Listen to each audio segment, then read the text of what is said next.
trouble in Parliament because the minority leader Alexander Afenyo has announced plans to engage directly with the Speaker of Parliament, Alban Kingsford Sumana Bagby, in a bid to reverse the suspension directive issued against some members on the minority side. During the press conference, leader Afenyo condemned the suspension as a politically motivated action that undermines the principles of transparency and due process in Parliament. Speaker of Parliament Alban Bagby on Friday, January 31, 2025, suspended MP for Weja Jerry Ahmed Shaib and MP for Gushegu Hassan Tampoli and then in Salma Dreji, Member of Parliament Frank Dompreh, for causing chaos which disrupted the vetting process. The minority argue that the suspension directive does not only hampers his ability to serve effectively but also set a dangerous precedent for handling dissect within the institution. We'll speak to our parliamentary correspondent shortly, but first, listen to the press conference led by Alexander Afenyo. On this occasion, Mr. Speaker was dealing with a disorderly conduct which took place at the committee level, where the chairman of the committee had a mandate to deal with the matters. He now says that he has, on his own, suspended these members without hearing them.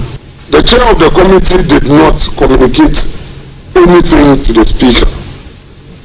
Neither did the speaker invite any of us in leadership for any discussion.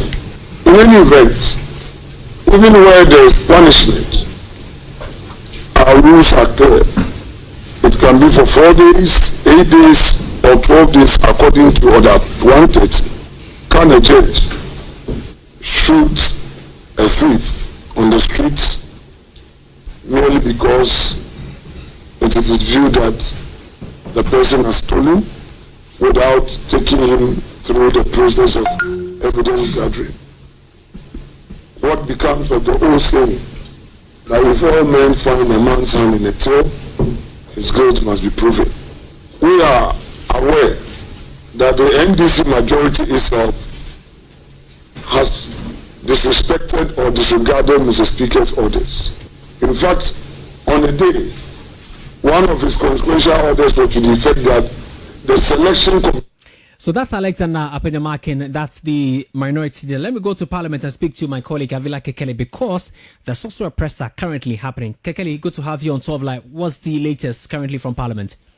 Yeah, so the Bedrock Committee, which has been constituted by the Speaker of Parliament to investigate the chaos which transpired on the Appointment Committee last Thursday, is holding a presser to address the nation on that their preliminary investigation. I'll just take my mic on there shortly so we take a lesson.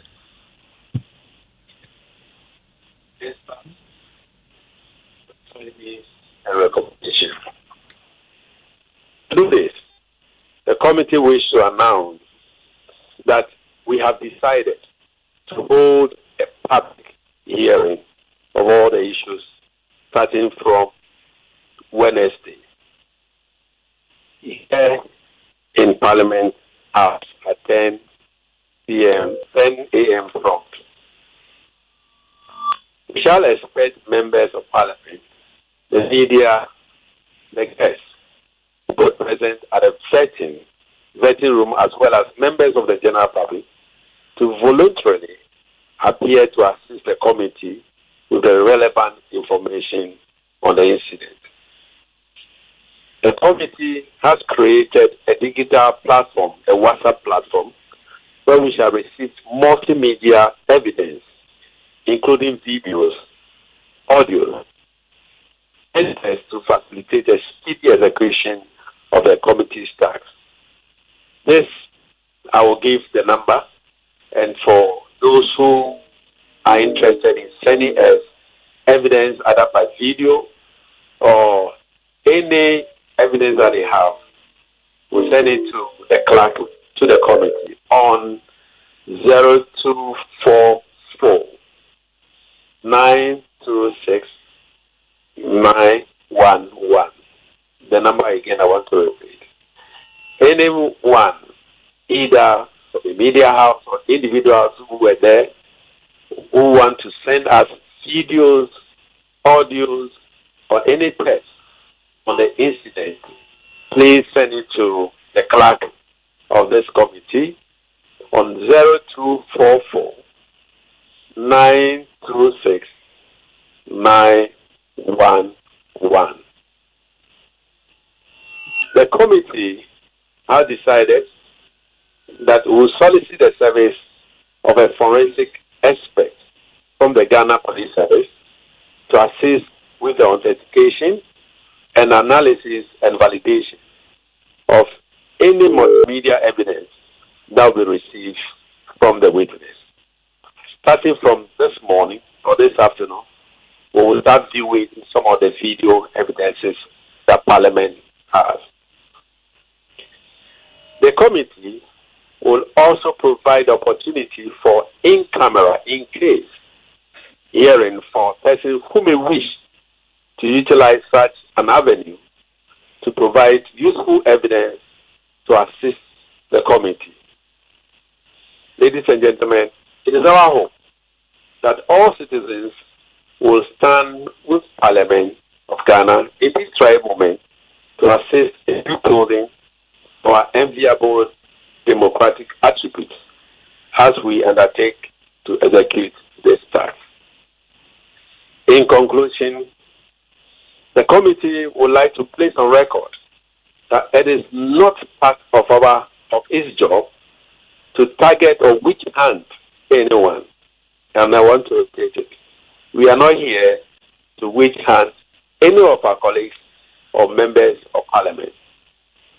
This work is to look for evidence of any member of Parliament who may have flouted the rules of engagement in this House. Hence, we are appealing to all and sundry to volunteer information that will help bring a lasting peace and collaborative spirit into the work of not only the appointment committee, but ultimately to the entire House of Parliament. I thank you very much.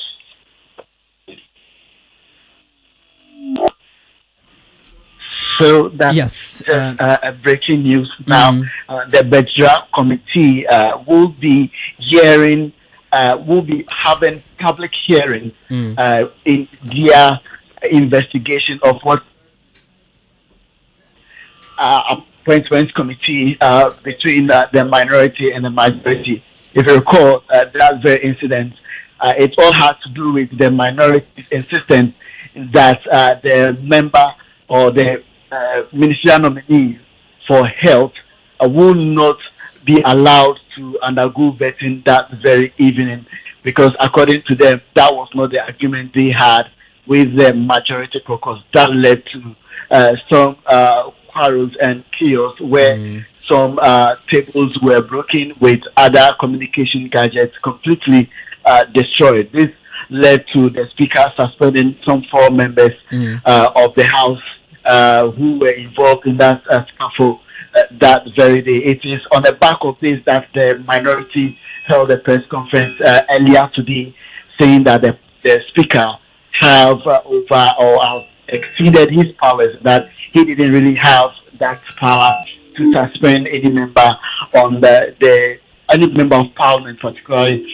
those who were engaged in that. But then they are still going to cooperate with the speaker with the hope that the speaker would retain on his decision. They made several other allegations. The fact that they've been very cooperative over the period, particularly at the plenary, where the majority is always unable to marshal their members before the House, and that they have been very cooperative over the period. They also sent a notice to the majority leader, whom they believe that have been very diplomatic over the period, that they should bring their members to order. And he said that on the committee, you would always find the minority on the committee attacking the chairman, who is the Deputy Speaker of Parliament, Honorable Bernard Ahiafo. But then they are not able to do anything about some of these things. Some of the criticism went against we the media, to the fact that, according to them, we the media are unable to, or we've not been able to educate the public over the period concerning how vetting is done in Parliament. He made references to the Right Honourable Speaker Bagbin in 2001 and in 2005, how he actually viewed up nominees who appeared before the vetting committee, and also made reference to Honourable Muntaka Mubarak and Haruna Idrisu when they were ranking and deputy on the appointment committee in 2017 and 2021, and how they had unlimited time to hear or vet various nominees who came before them. So what is the difference now that he